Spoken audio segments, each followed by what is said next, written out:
juíza de direito, uma desembargadora, para conversar conosco. A doutora Vanessa Mateus está chegando, é a presidente da APAMAGES, a Associação Paulista de Magistrados. Essa já bate cartão aqui, os nossos ouvintes, os nossos internautas conhecem a doutora Vanessa já de longa data. Mas eu vou começar pela segunda instância, afinal de contas, né, doutora Vanessa?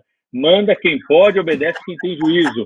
E quem está aqui para representar a segunda instância do Tribunal de Justiça do Estado de São Paulo é a desembargadora da 34ª Câmara de Direito Privado, a doutora Lígia Cristina de Araújo. É Bisogni que fala o seu sobrenome, doutor Lígia? Bisogni, isso mesmo, isso mesmo. E por uma questão de Italiano. ordem, eu acho que tem que ir na primeira instância, para depois a gente ouvir a segunda instância. Em que pese o peso desta nossa presidente, que a esta altura do campeonato eu reverencio e já cumprimento. Então não preciso nem fazer elogios, mas é só chamar a doutora Vanessa Mateus aqui, né? Os cumprimentos já vieram lá de cima, doutora Vanessa, tudo bem?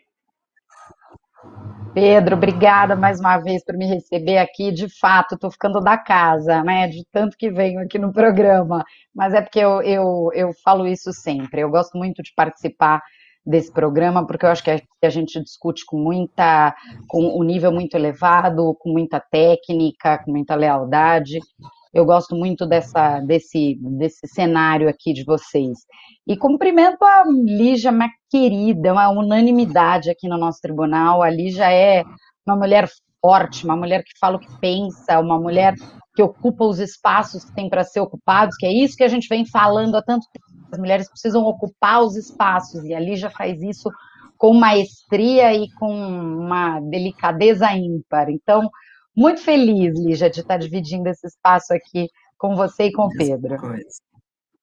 Que bom, que bom. Não, mas olha, eu sigo a ordem.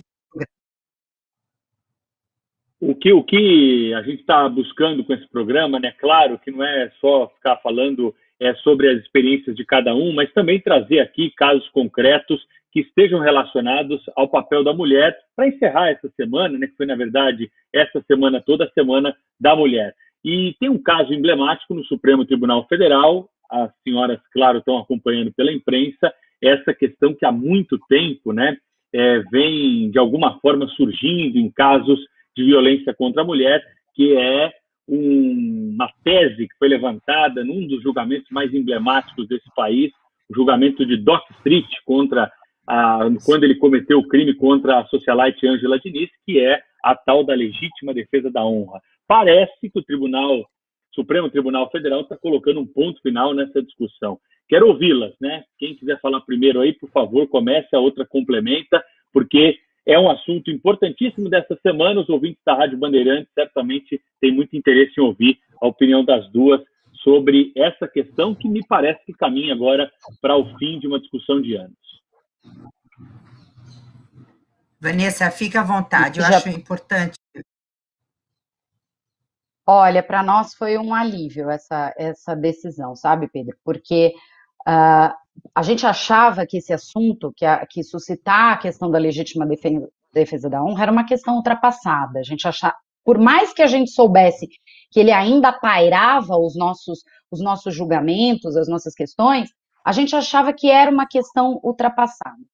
Eis que, com a mudança na quesitação no Tribunal do Júri, algumas linhas começaram a surgir, algumas teses começaram a ser levantadas, e passou-se a dizer, então, porque antigamente, eu acho que é importante dizer isso, antigamente o jurado não dizia assim, porque quando acontece um júri, o advogado, o promotor e o advogado fazem a exposição das suas teses.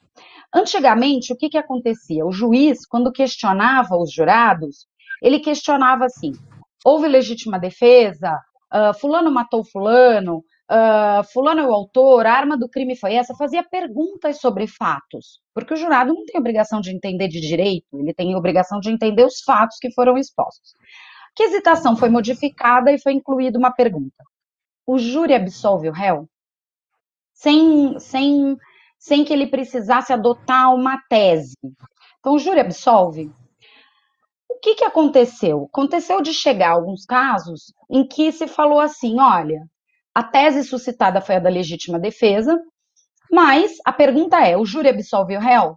Se o júri absolveu, o júri é soberano, então não se pode mais anular esse julgamento, ainda que o jurado tenha absolvido por conta da legítima defesa da honra.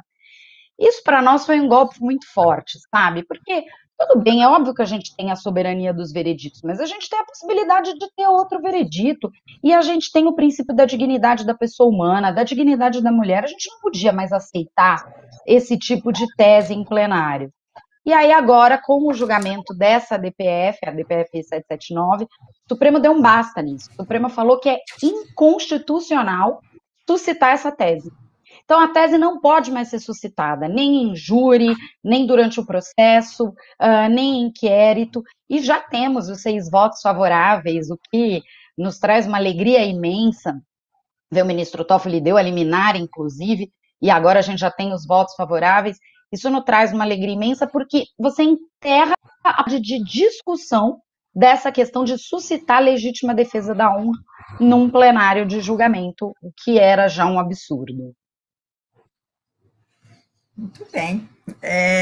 Eu, em complemento, né, porque, num primeiro momento, é importante até para os ouvintes, a quem eu cumprimento nesta tarde, ou nesse dia, que nós estamos falando aqui, estamos falando como magistradas.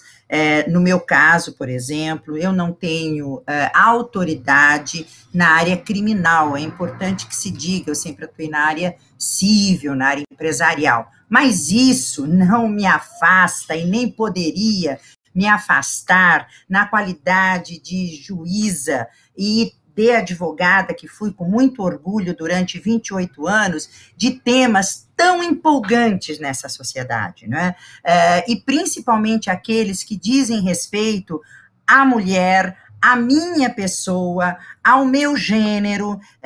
Isso é de suma importância, dizer assim, olha, eu não sei, eu sei sim.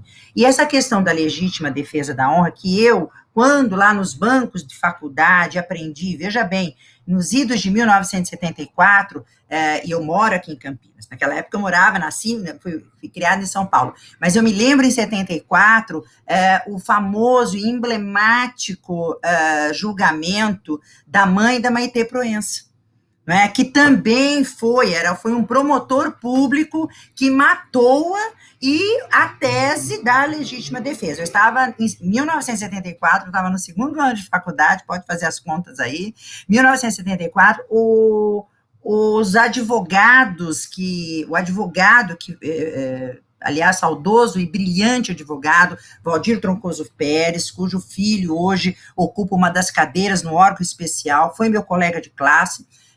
Nós tínhamos até credencial para vir assistir em Campinas, mas o machismo lá em casa sempre preponderou. Papai não deixou eu vir para Campinas e ficar por aqui. Mal sabia ele que um dia eu ia habitar essa cidade maravilhosa que me acolheu, inclusive, como cidadã campineira.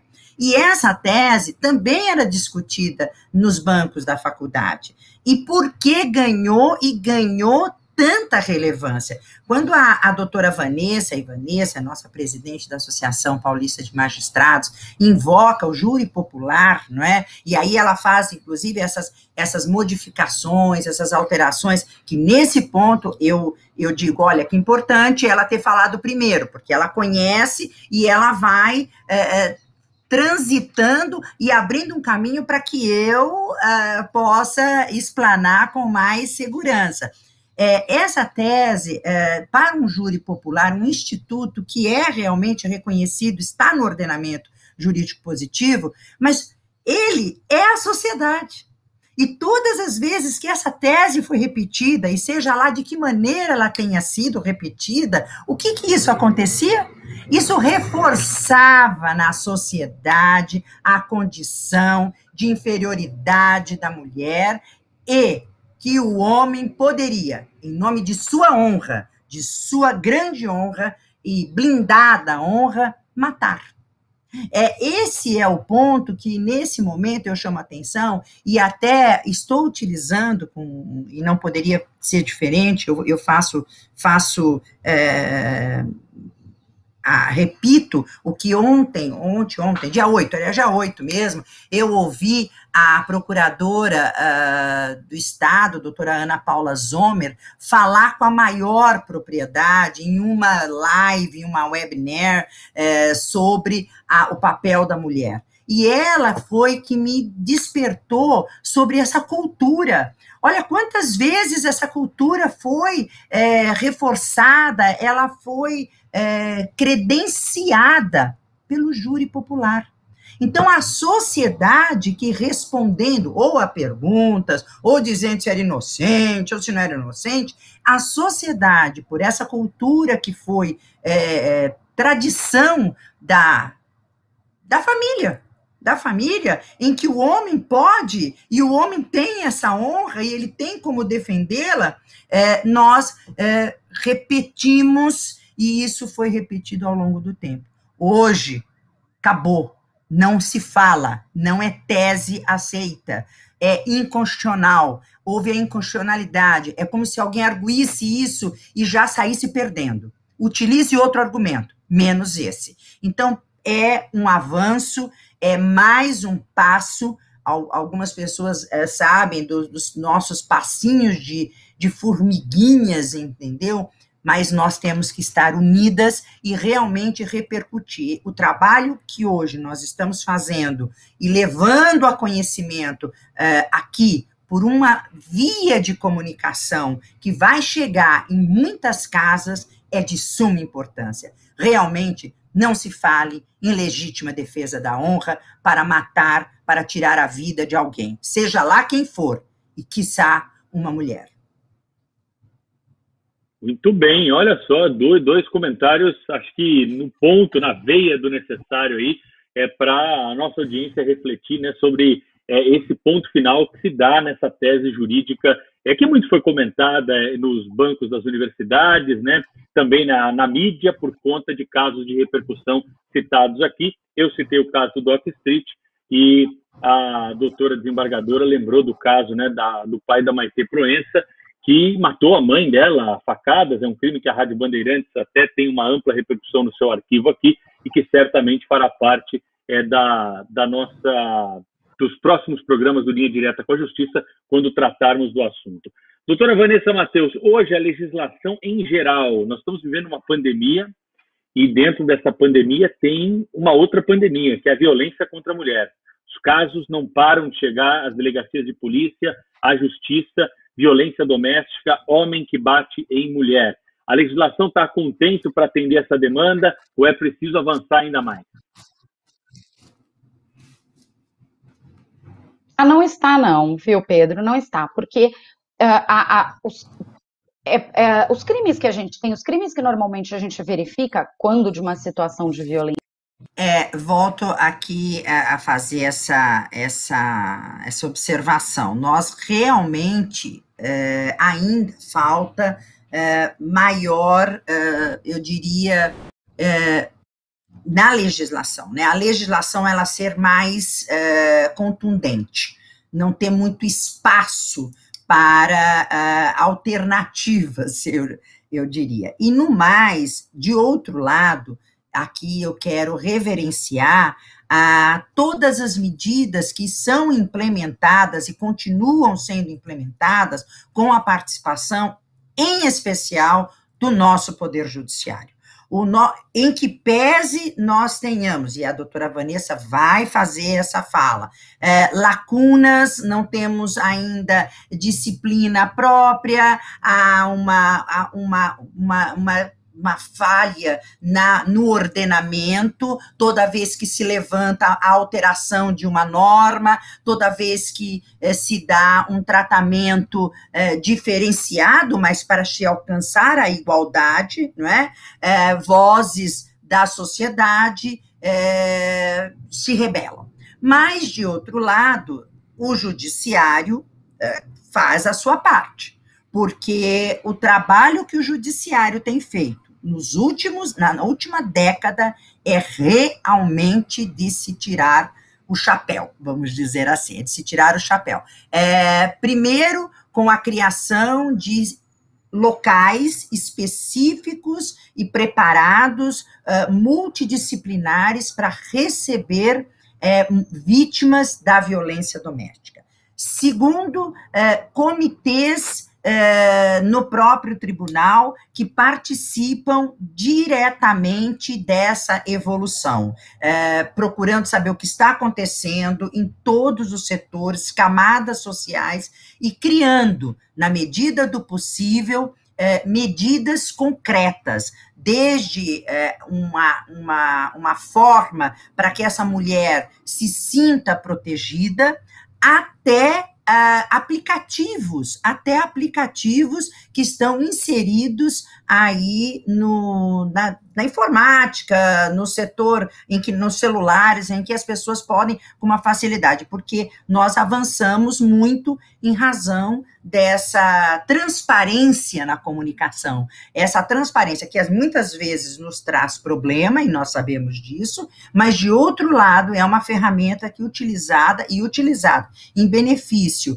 de se proteger essa pessoa fragilizada e essa pessoa que está sob violência, é possível se alcançar. De outro, assim, num paralelo, quando a gente se fala em, olha, o período da pandemia aumentou, eu digo que o período da pandemia, ele permitiu que nós até víssemos coisas que nós não víamos. A exemplo do Estado, hoje, que se usa muito essa palavra colapsado e de colapso da saúde, como também a convivência de pessoas no mesmo espaço, família, no mesmo núcleo ali, familiar, não é? Numa convivência, e que sofre diuturnamente uma violência, seja uma violência física, seja uma violência psicológica, seja uma violência de perseguição, e aí sim, eu ainda diria, de subestimar, que é a tortura psicossocial que se impõe para uma pessoa violando, sem dúvida, a dignidade humana. Então, eu digo, o ordenamento jurídico tem falhas? Tem. Agora, de outro lado, jurisprudência e medidas implementadas pelo judiciário têm tentado dar um outro viés para essa situação. Doutora Vanessa, deu uma negociada aí no seu sinal, mas agora vejo que a senhora já está de volta aí para tratar desse assunto e também falar das iniciativas.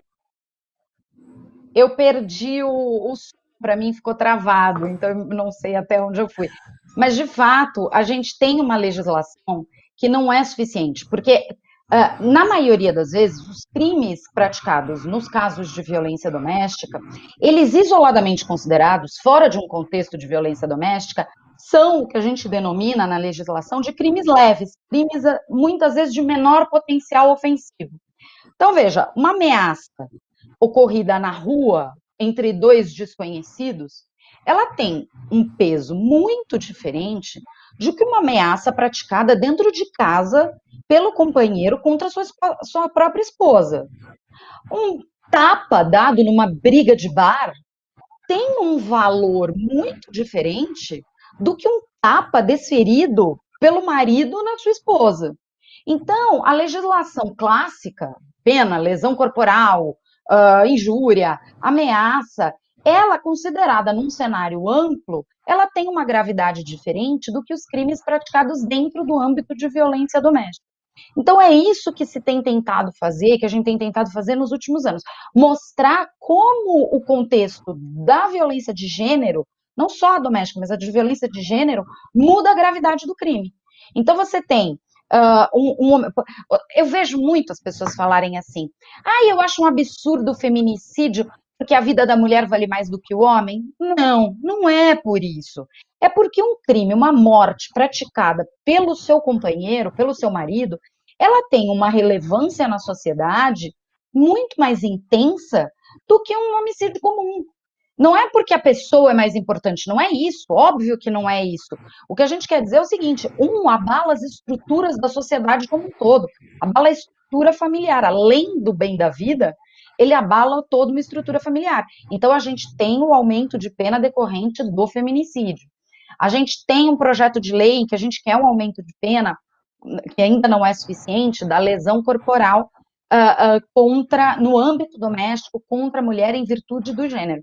E agora a gente já teve aprovação nessa semana no Senado do crime de stalking.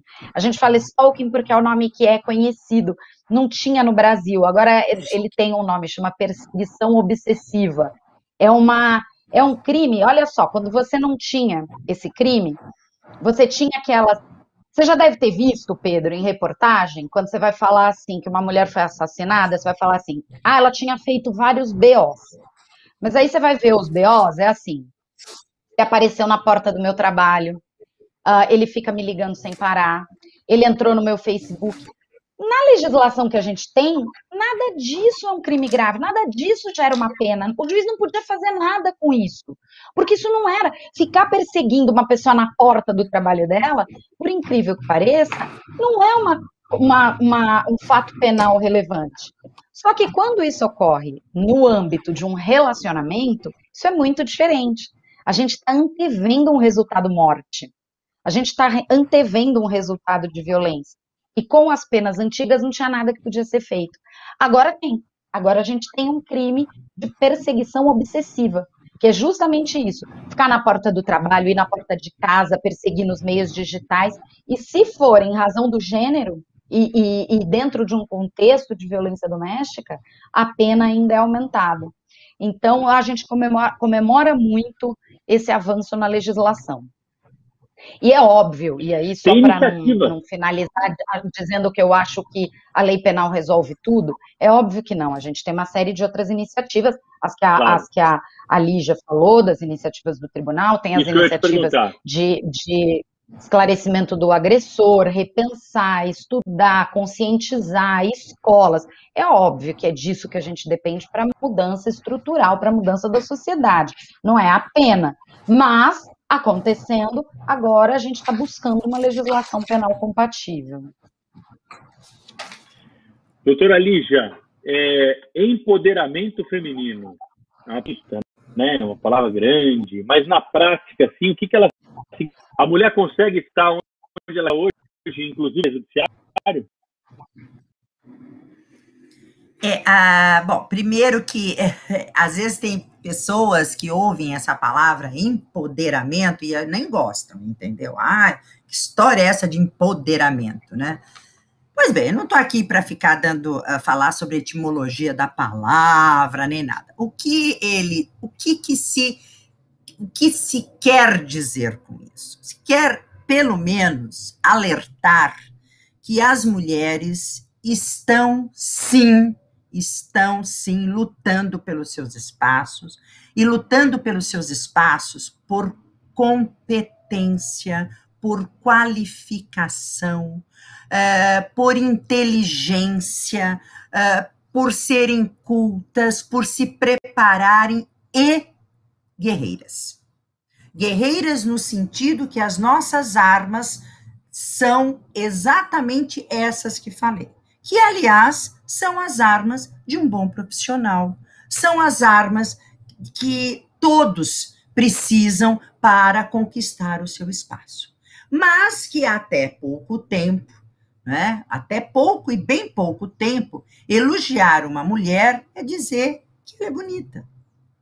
Olha como a nossa presidente da associação, ela é sorridente, ela é elegante, ela tem um olhar doce. Eu não quero absolutamente afastar isso. Mas antes de tudo isso, por favor, olhe o que ela está fazendo, com quem ela está falando, aonde ela se posiciona e o respeito. Então, quando se fala empoderamento, leia-se ser respeitada pelo seu valor, e o seu valor intelectual, e o seu valor também de trabalho. Porque muitas vezes uma mulher, intelectualmente falando, ela não tem essa relevância, vamos dizer, mas o trabalho dela, mesmo braçal, o trabalho dela, em casa, o trabalho dela doméstico é tão ou mais valioso do que aquele que eu estou fazendo aqui e agora. Essa condição tem realmente nos colocado a todo momento para reflexão. Eu ingressei, e falo com muito orgulho no tribunal, exatamente há 16 anos, dia 14 de abril, completo 16 anos de Tribunal de Justiça. Entrei num momento de unificação de tribunais, de alçada civil, uma amplitude do Tribunal de Justiça, fui a 9ª mulher a ingressar no Tribunal de Justiça. As minhas colegas da carreira da magistratura, aquelas que ingressaram pelo concurso da magistratura, praticamente elas estão chegando agora ao tribunal, considerando a idade, inclusive, delas. Porque quando eu ingressei, eu também já tinha meio século de vida, é bom que se diga. Então, eu estava para passo ali com colegas que estavam chegando naquele momento. Dito isso, de uma maneira geral, eu não posso falar, eu fui excluída, eu fui isso, eu fui aquilo. Não, de jeito nenhum. Aliás, fui muito bem acolhida, fui muito bem tratada, muito bem respeitada. Mas fui, por quê? Porque também me coloquei dessa maneira. Eu tenho essa valia. Mas, de outro lado também, eu tenho que ainda respeitar o meu espaço. Não adianta querer a frase ir para a janelinha se você ainda acabou de entrar agora no transporte. E o que tem a ver isso com qualificação? Nenhuma. Não tem a ver nenhuma. Então, alguns requisitos que se utilizam para afastar a figura feminina de determinados postos é maquiado com outros requisitos.